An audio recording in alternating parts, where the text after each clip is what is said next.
बेटा, शांत हो जाओ, गहरी सांस लो और सुनो। यह संदेश सीधा तुम्हारे लिए है, बिना किसी पर्दे, बिना किसी दुविधा के, क्योंकि अब वह समय आ गया है जब तुम्हें वह बताया जाए जो तुमने महसूस तो किया है पर स्वीकार नहीं किया। तुम्हारी जिंदगी में पिछले कुछ महीनों से एक अजीब सी रुकावट, एक अनजाना बोझ, एक ऐसा घेरा बना हुआ है जिससे तुम बाहर निकल ही नहीं पा रहे। और इसका कारण तुम्हारे कर्म नहीं है, तुम्हारी मेहनत नहीं है और न ही तुम्हारी किस्मत। कारण कहीं और है। कारण तुम्हारे ही घर के भीतर है। हां, तुम्हारे परिवार की एक महिला ने ऐसा कदम उठाया है जिसकी वजह से तुम्हारे देवी देवता तुम्हारे लिए पहले जैसे काम नहीं कर रहे। तुम्हें लगता है जैसे तुम्हारे मंत्रों की आवाज कहीं फंस जाती है, जैसे तुम्हारी पूजा कहीं पहुंचे ही नहीं रही, जैसे तुम्हारा विश्वास, जैसे तुम्हारी भक्ति किसी अदृश्य दीवार से टकराकर लौट आती है। क्यों? क्योंकि तुम्हारे देवी देवताओं की ऊर्जा एक बंधन में बांध दी गई है। तांत्रिक बंधन, गंभीर, पुराना और खतरनाक। यह कैसे पता चला?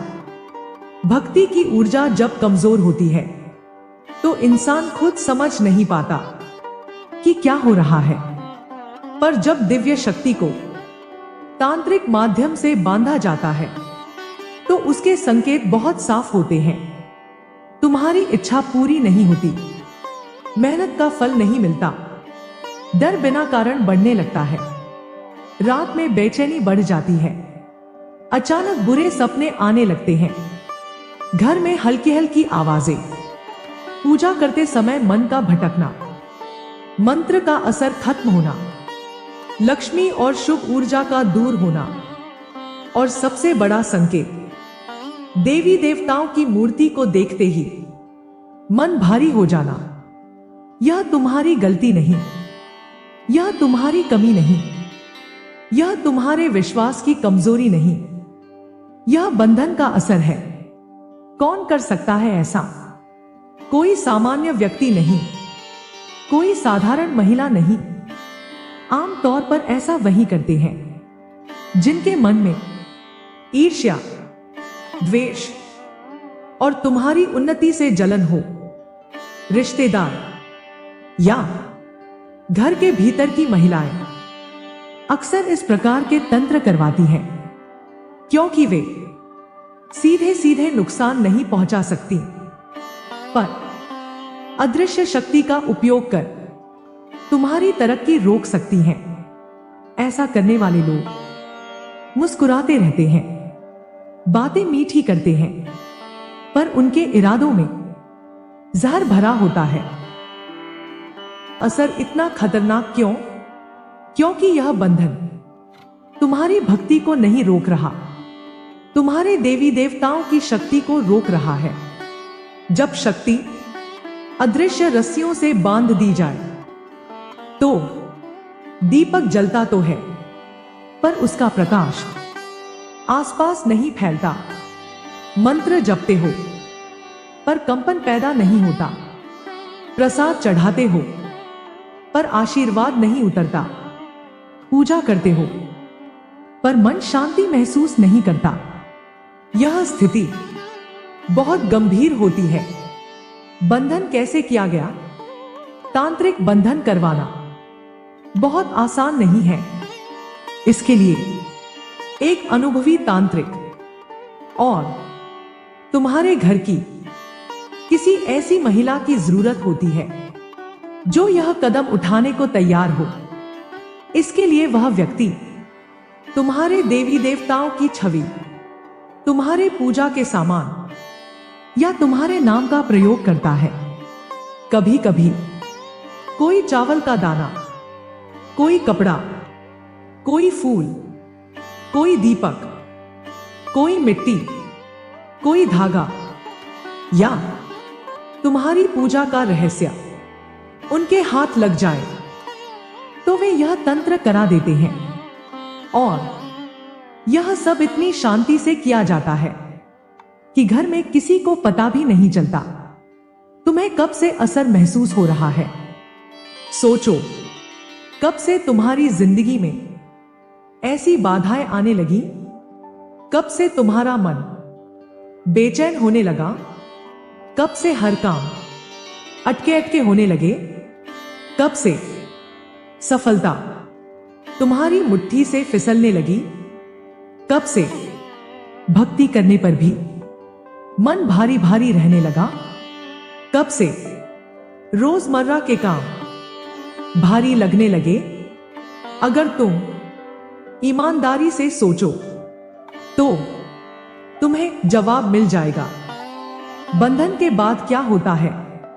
बंधन के बाद इंसान की ऊर्जा धीरे धीरे कमजोर होती जाती है। एक, आत्मविश्वास टूटने लगता है। 2, मन में डर बैठने लगता है। 3, रास्ते बंद होने लगते हैं। 4, धन आने का मार्ग रुक जाता है। 5, शत्रु बढ़ते हैं। 6, घर में तनाव आता है। 7, बीमारी बढ़ती है। 8, रात में नींद टूटती है। 9, पूजा से मन हटने लगता है। 10, मन में खालीपन और उदासी आती है। और सबसे बड़ा प्रभाव है, तुम्हारे देवी देवता तुम्हारे लिए कार्य करना बंद कर देते हैं, क्योंकि उनकी शक्ति को बांधा गया है। पर इसका समाधान है, और बहुत स्पष्ट समाधान है। बंधन कितना भी गहरा हो, कितना भी पुराना हो, कितना भी शक्तिशाली हो, वह सदैव स्थायी नहीं होता। बंधन टूटता है, लेकिन तब जब तुम जागते हो, जब तुम समझते हो कि तुम्हारे साथ क्या हो रहा है, जब तुम अपनी ऊर्जा को, अपने देवी देवताओं को फिर से मजबूत करते हो। बंधन तोड़ने का पहला कदम सच को स्वीकार करना। तुम्हें यह जानना ही होगा कि तुम्हारे खिलाफ तंत्र किया गया है। यह झूठा डर नहीं है, यह कल्पना नहीं है, यह अंधविश्वास नहीं है, यह अदृश्य युद्ध है। और इस युद्ध में पहला कदम है सच को पहचानना। दूसरा कदम भक्ति को जगाना। जब देवी देवताओं पर बंधन लगाया जाता है तो वे चुप हो जाते हैं, गायब नहीं होते। उनकी शक्ति धीरे धीरे जागती है। जब भक्त भीतर से पुकारता है, और याद रखना, बंधन किसी देवी देवता को नहीं रोक सकता, सिर्फ भक्त की ऊर्जा को रोक सकता है। पर जब भक्त अपनी सच्ची ऊर्जा, अपनी सच्ची पुकार से देवी देवताओं को जगाता है, तो सबसे गहरा तंत्र, सबसे मजबूत बंधन भी पिघलने लगता है। तीसरा कदम अपनी रक्षा का वृत्त बनाना। बंधन को हटाने के बाद सबसे महत्वपूर्ण होता है अपने चारों ओर एक ऐसा वृत्त बनाना जिसे कोई स्त्री, कोई पुरुष, कोई रिश्तेदार, कोई दुश्मन, कोई तांत्रिक कभी भी भेद ना सके। यह वृत्त दिव्य ऊर्जा से बनता है। एक बार बन जाए तो फिर कोई भी तुम्हें छू नहीं सकता। चौथा कदम अपनी शक्ति को जगाना। तुम्हें ही अपने भीतर दिव्य अग्नि जगानी होगी।